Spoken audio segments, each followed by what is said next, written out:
everyone, I hope you all are doing fine. Welcome back to another session.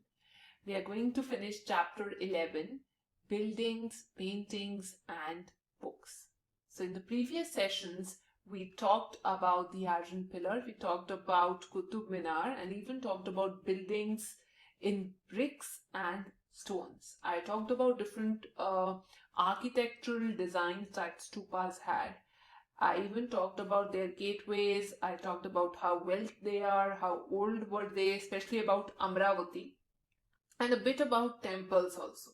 So today I am going to talk about how were the stupas and temples built. There might be a design, there might be a procedure using which they used to build such magnificent architectural design.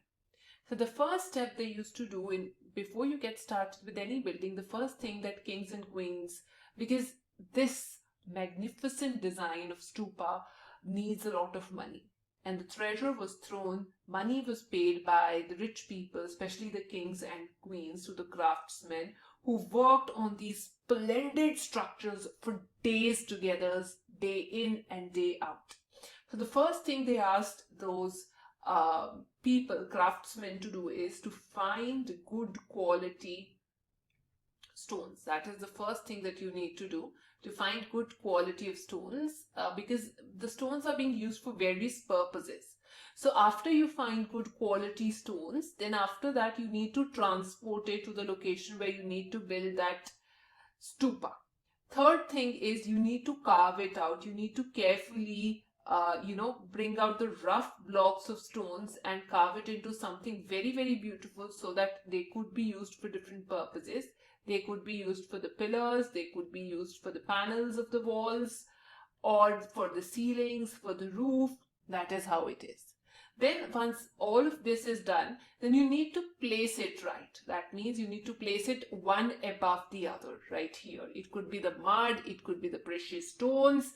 So this is how all the stupas were basically formed and put to place. Once you find the good quality of stones, then you transport it, then you carve it. It needs a lot of art to carve each and every stone. If you see how intrinsic these designs are, how beautifully they've been carved out in those years. So putting them at the right position, the right place is very, very important. So that was done by our splendid craftsmen who had such a dedication towards their workmanship. And after that, a lot of devotees used to come and visit these temples or stupas, and with them they used to get a lot of gifts, right? They used to get a lot of decorative stuff, for example, the garlands, the perfumes. So all of this was basically paid by the people who were into this business. They used to come, and hundreds and thousands of men and women used to have their name inscribed here according to what they contributed. Especially the women who were quite popular, they got a chance to visit this place, and now you also see their names inscribed here in different ways. That was how this structure was put to place. Apart from this structure, the interior designing is also quite interesting. Let me tell you, inside the cave, you'll find a lot of paintings. So let's first talk of Ajanta caves. I'll tell you where exactly do we have Ajanta. Here you guys can see there are caves that's there in Maharashtra. So Ajanta cave, Maharashtra. These are approximately 30 caves, rock cut caves. Out of rock they've cut it out, and these are all Buddhist caves where you find a lot related to Buddhism. They are all Buddhist caves and they were built quite back, and look at their design. This is the kind of paintings that we have inside them. It's in Aurangabad district. It is one of the finest surviving examples of ancient art, and you guys can see how splendid, how beautiful these caves look. Look at it. The Ajanta caves, they are the ancient monasteries and worship halls of different Buddhist traditions. They were carved into a 75-meter wall of rock.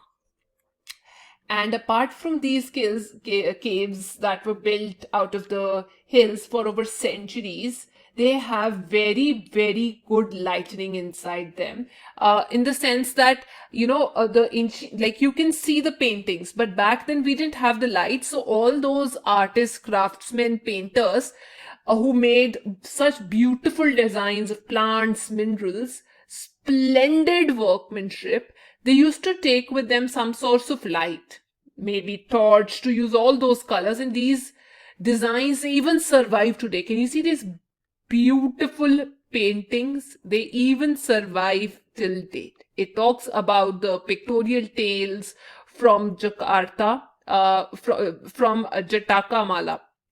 So this is one of the Buddhist stories. So it talks about all about them. It talks about the births, rebirths of Buddhas.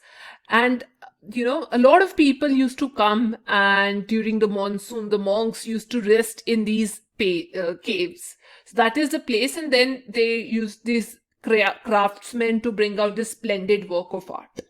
Next, I'm going to move on to the next topic, the world of books. We've got a lot of books.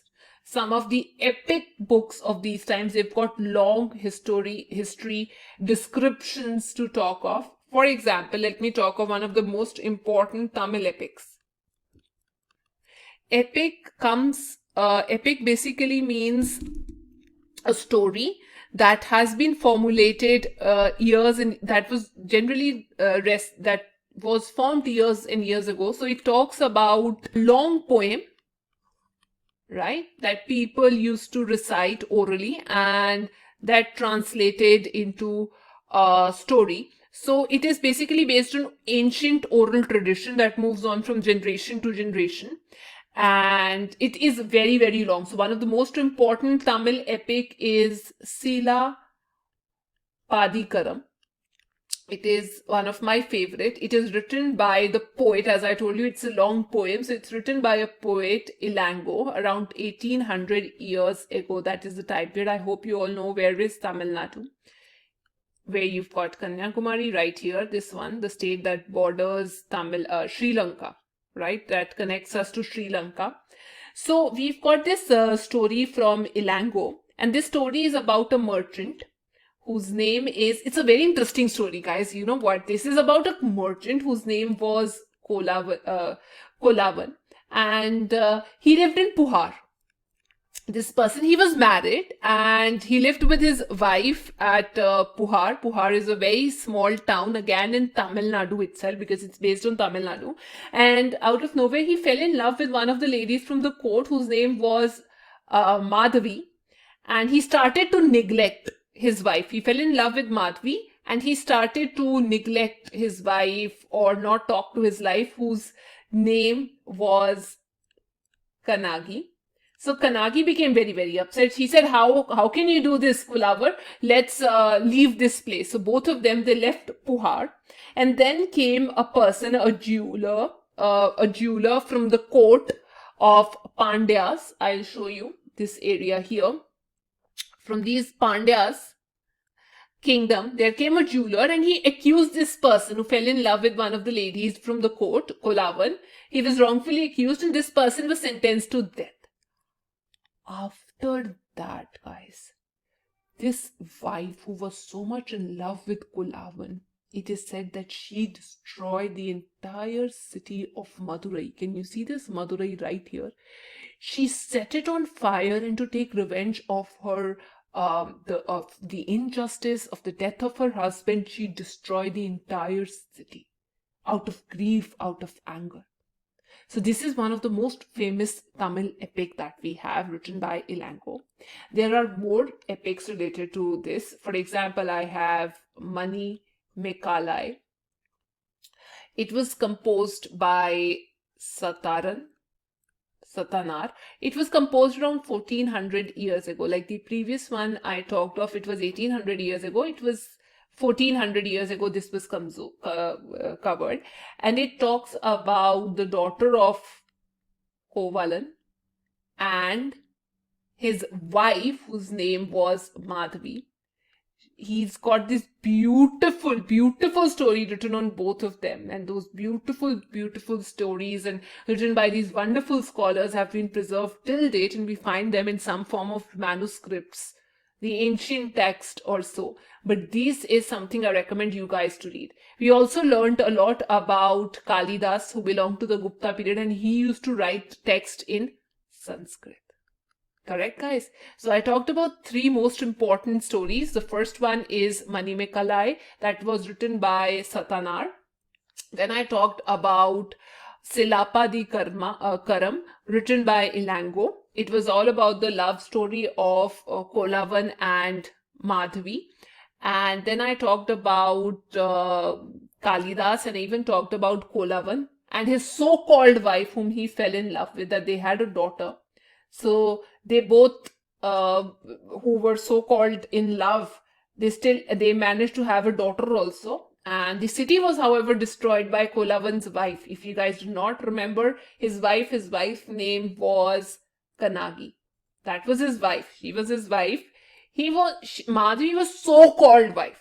Not exactly. They were not really married, but there were so many stories formulated on this. Fine? All right.